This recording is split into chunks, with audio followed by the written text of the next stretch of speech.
علیہ السلام کے پاس امام کا چاہنے والا آتا ہے، آنے کے بعد سوال کرتا ہے، امام سے سوال کرتا ہے، میں آتا ہوں مولا مجھے کچھ نصیحت فرمائے، مجھے کچھ نصیحت فرمائے۔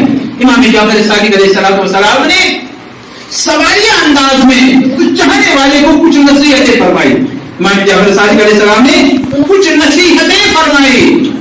امام نے فرمایا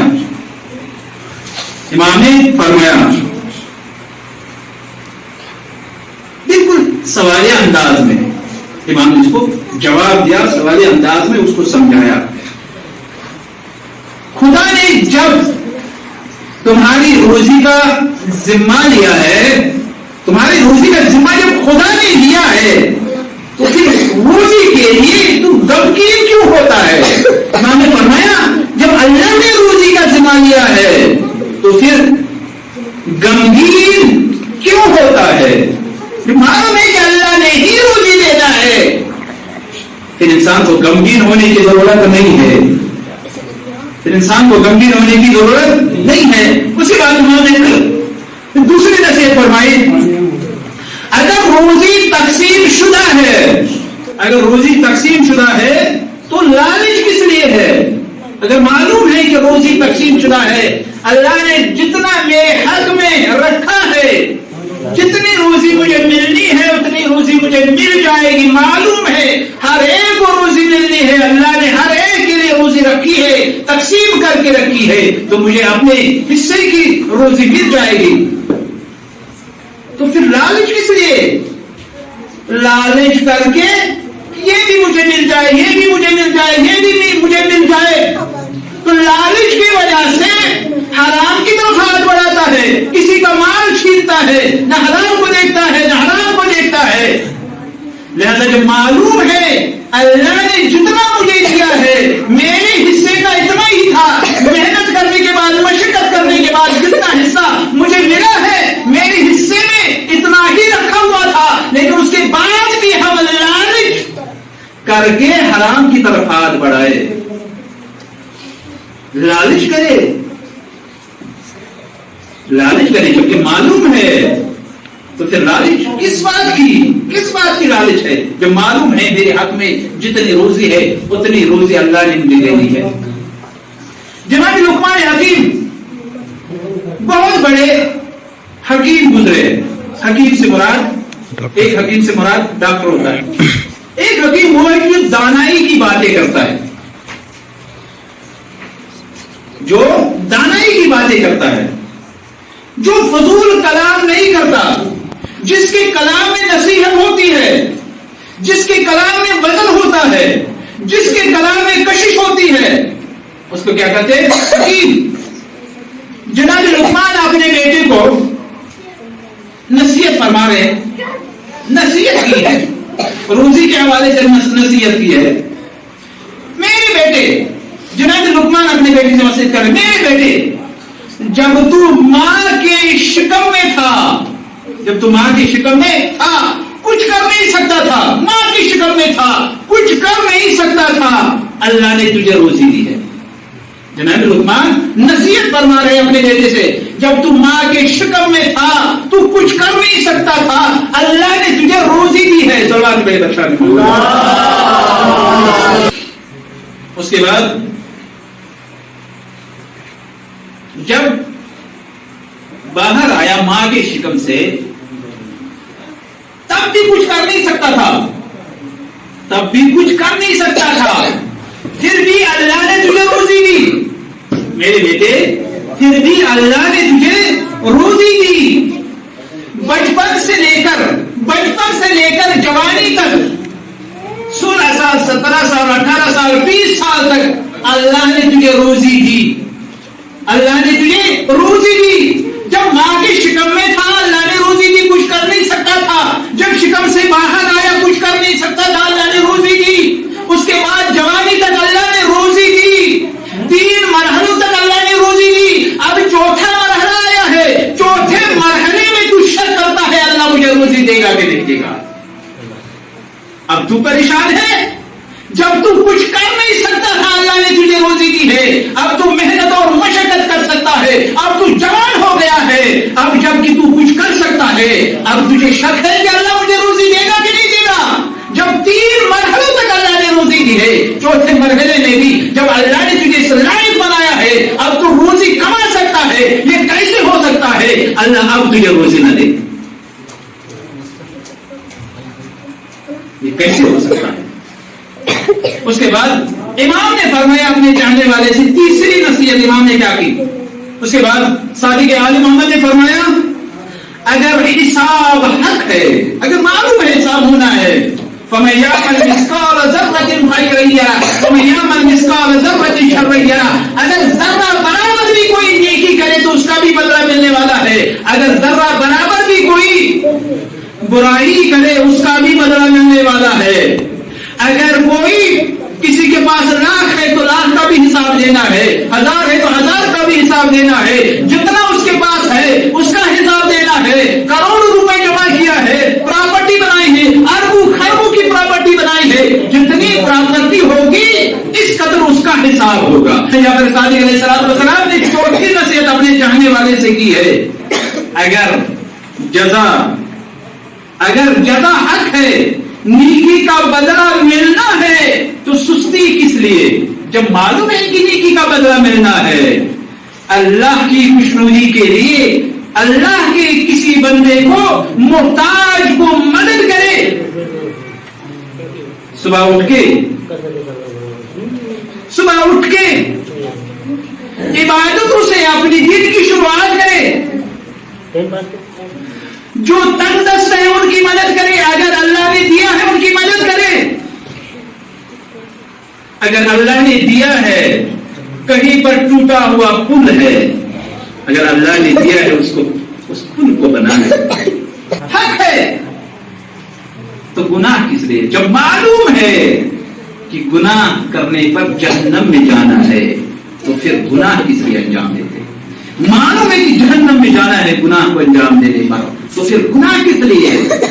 امام نصیحت فرما رہے ہیں پھر گناہ کس لیے؟ معلوم ہے اگر گناہ کریں گے، معصیت کریں گے تو جہنم میں جانا ہے، پھر گناہ کس لیے؟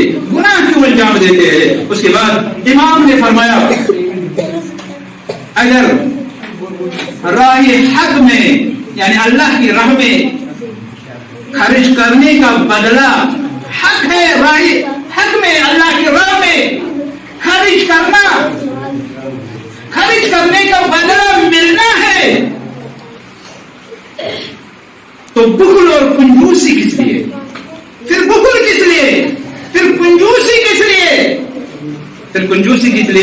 بخل کس لیے؟ ایک اور جگہ پر امام جعفر صادق علیہ السلام نے، جیسے میں نے پچھلی دفعہ مجلس میں بیان کیا تھا، حقیقی بندگی کے حوالے سے کہ امام جعفر صادق علیہ السلام فرماتے ہیں حقیقی بندگی کے حوالے سے کچھ چیزوں کا حوالہ دیا ہے، ان میں سے ایک چیز جو امام جعفر صادق علیہ السلام نے فرمایا وہ کیا ہے کہ اللہ نے جو مال تجھے دیا ہے اس مال کو اپنا مال نہ سمجھے، یہ حقیقی بندگی ہے، اس لیے کہ جب اس مال کو اپنا مال نہیں سمجھیں گے، مال خدا سمجھیں گے، پھر اللہ کی مخلوق پر خرچ کرنے سے ہچکچائیں گے نہیں۔ معلوم ہے کہ موت آنی ہے پھر بھی انسان خوش رہے گا ہمیشہ، شاید مجھے موت آنی نہیں ہے، جب کوئی مر جاتا ہے تو اس پر بھی خوش ہوتا ہے، کسی کے مرنے پر بھی کبھی غمگین نہیں ہوتا، جبکہ حکم یہ ہے اگر غم کی خبر سنو، کسی کے مرنے کی خبر آئے تو زبان پر انا للہ و انا الیہ راجعون ہونا چاہیے۔ اس کا مطلب کیا ہے؟ یعنی اے اللہ ہم تیرے لیے ہے اور تیری ہی بارگاہ میں واپس جانا ہے۔ جب بھی دنیا میں کسی پر ظلم ہو جائے، چاہے وہ کسی بھی قوم سے تعلق رکھتا ہو، مسلمان ہو، غیر مسلم ہو، مسلمان ہو، ہندو ہو، سکھ ہو، عیسائی ہو، یہودی ہو، نصارہ ہو، بدھسٹ ہو، کسی بھی قوم سے تعلق رکھتا ہو، اگر اس پر ظلم ہو رہا ہے تو آپ اس پر خوش نہ ہوئے بلکہ آپ کو غمگین ہونا چاہیے کہ اس اللہ کے بندے پر ظلم ہوا ہے، صرف اس بندے پر ہی نہیں بلکہ اگر کسی حیوان پر بھی ظلم خوش نہیں ہونا چاہیے، آپ کو غمگین ہونا چاہیے۔ اگر گائے پر کہیں ظلم ہو رہا ہے تو آپ کو غمگین ہونا چاہیے، یہاں تک کہ نجس العین کتے پر بھی اگر کوئی ظلم کر رہا ہے تو آپ کو خوش نہیں ہونا چاہیے، آپ کو غمگین ہونا چاہیے۔ اس سے بڑا اور کیا میسج ہو سکتا ہے جو محمد اور آل محمد علیہ السلام نے دنیا تک میسج پہنچایا؟ اپنے چاہنے والے کی جو 8ویں نصیحت کی ہے، وہ نصیحت کیا ہے؟ اللہ کی بارگاہ میں جب حاضر ہونا حق ہے اللہ کی بارگاہ میں، تو چال بازی، دھوکہ بازی کس لیے؟ جب معلوم ہے کہ اللہ کی بارگاہ میں حاضر ہونا ہے، آج نہ کل، کوئی 20 سال کے بعد دنیا سے جائے گا، کوئی 10 سال، کوئی 20 سال، کوئی 50 سال، کوئی 60 سال، کوئی 70 سال، 80 سال، 90 سال، مگر سب کو جانا ہے اللہ کی بارگاہ میں، سب کو حاضری دینی ہے۔ جب معلوم ہے کہ اللہ کی بارگاہ میں سب کو حاضری دینی ہے تو چال بازی اور دھوکہ کس لیے؟ 9ویں چیز فرمائی، 9ویں نصیحت، اپنے چاہنے والے سے نصیحت کی، اگر شیطان دشمن ہے تو غفلت کس لیے؟ اگر شیطان دشمن ہے تو غفلت کس لیے؟ معلوم ہے انہ عدو مبین، وہ کھلا ہوا دشمن ہے، تو غفلت کس لیے؟ شیطان کسی بھی روپ میں آ سکتا ہے، کبھی بھی انسان کو گمراہ کر سکتا ہے، لہذا انسان کو کبھی بھی گمراہی میں نہیں رہنا چاہیے، غفلت میں نہیں رہنا چاہیے، کبھی بھی شیطان آ سکتا ہے۔ یہاں تک ایک عالم دین نماز پڑھا رہا تھا، روزانہ کے حساب سے نماز پڑھا رہا تھا، ایک دن آئے تو نماز، بہت سارے نمازی تھے، ہزاروں کی تعداد میں نمازی تھے۔ ایک مرتبہ اس کے دل میں خیال آیا کہ اتنے سارے لوگ آج نماز کے لیے آئے ہیں، خیال آنا تھا، اس نے ہاتھوں کو بلند کر کے اعلان کیا، آج میں نماز نہیں پڑھاؤں گا۔ لوگ پریشان ہو گئے، ابا کبا پہن کے آئے ہیں، ٹوپی پہن کے آئے ہیں، دستار پہن کے آئے ہیں، لیکن کہہ رہے کہ نماز نہیں پڑھاؤں گا، کیا ہو گیا؟ لیکن وہ اپنی دل کی بات جانتا ہے، اس کو معلوم ہے کہ آج شیطان نے مجھ پر حملہ کیا ہے، شیطان نے مجھ پر حملہ کیا ہے، اگر میں اس حالت میں نماز پڑھاؤں گا تو شیطان کامیاب ہو جائے گا، لہذا کہا آج میں نماز نہیں پڑھاؤں گا، میرے نماز پڑھانے کا موڈ نہیں ہے، کیونکہ وہ جانتا ہے شیطان نے میرے دل پہ وسوسہ کیا ہے۔ اس کے دل میں اتنا خیال آیا آج کتنے نمازی ہے، فوراً کہہ دیا میں نماز نہیں پڑھاؤں گا، سمجھ گیا یہ وسوسے شیطانی ہے۔ 2-3 نصیحتیں اور ہیں۔ اس کے بعد امام جعفر صادق علیہ السلام اپنے چاہنے والے سے فرما رہے ہیں ایک اور نصیحت، فرمائے جب پولیس صراط سے گزرنا حق ہے تو پھر یہ خود بینی، خود پسندی کس لیے؟ جبکہ معلوم ہے پولیس صراط سے گزرنا ہے، پھر بھی ہم یہ سمجھ رہے ہیں کہ میں سب سے بڑا ہوں۔ جب پولیس صراط سے گزر تو پھر یہ خود بینی اور خود پسندی کس لیے؟ اس کے بعد امام نے فرمایا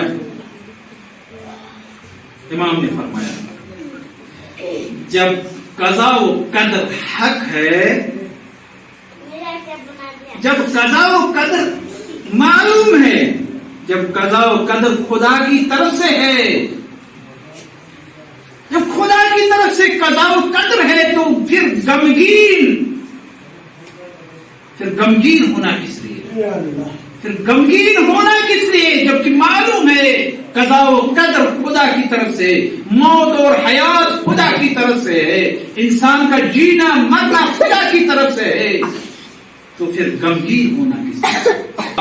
امام نے فرمایا، آخری وصیت جو امام نے فرمایا اگر دنیا فانی ہے تو اس پر اعتبار کرنا اور دل لگانا کس لیے؟ سب سے بڑا فتنہ یہی ہے، اگر دنیا بے اعتبار ہے تو دنیا پر دل لگانا اور دنیا پر اعتبار کرنا کس لیے؟